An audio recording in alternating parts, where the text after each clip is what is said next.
নমস্কার বন্ধুরা, কেমন আছেন? নিশ্চয়ই ভালো। আমিও ভালো। জানেন কাল মহলার দিনে চান করলে আমাদের কি কি উপকার হয়? আমাদের নিত্যদিনের কত জানা অজানা পাপ হয়।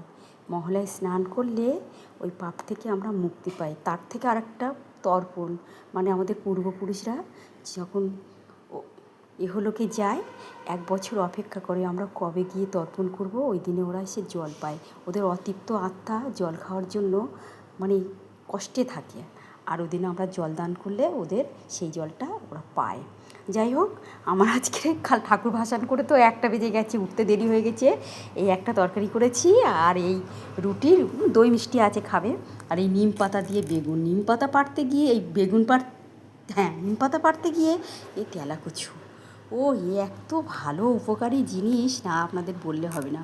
যেসব মায়েরা সদ্য মা হয়েছে তাদের তো প্রতিদিন মানে আঁতুর কাটার পরে কলা আলু পেঁপে দিয়ে এর সাথে ঝোল খাওয়ালে মানে দুধের কোনো কষ্ট হবে না। আর বয়স্কদের বাত বেদনা যা আছে না, এর ফল, এর গোড়া, এর রস, মানে সবই উপকারিতা, মানে ওইগুলো আর হবে না। ব্যথা যন্ত্রণা এগুলো সব ভালো হয়। সবাই ভালো থাকবেন, আর পারলে কালকের একটু স্নান করে আসবেন। নমস্কার।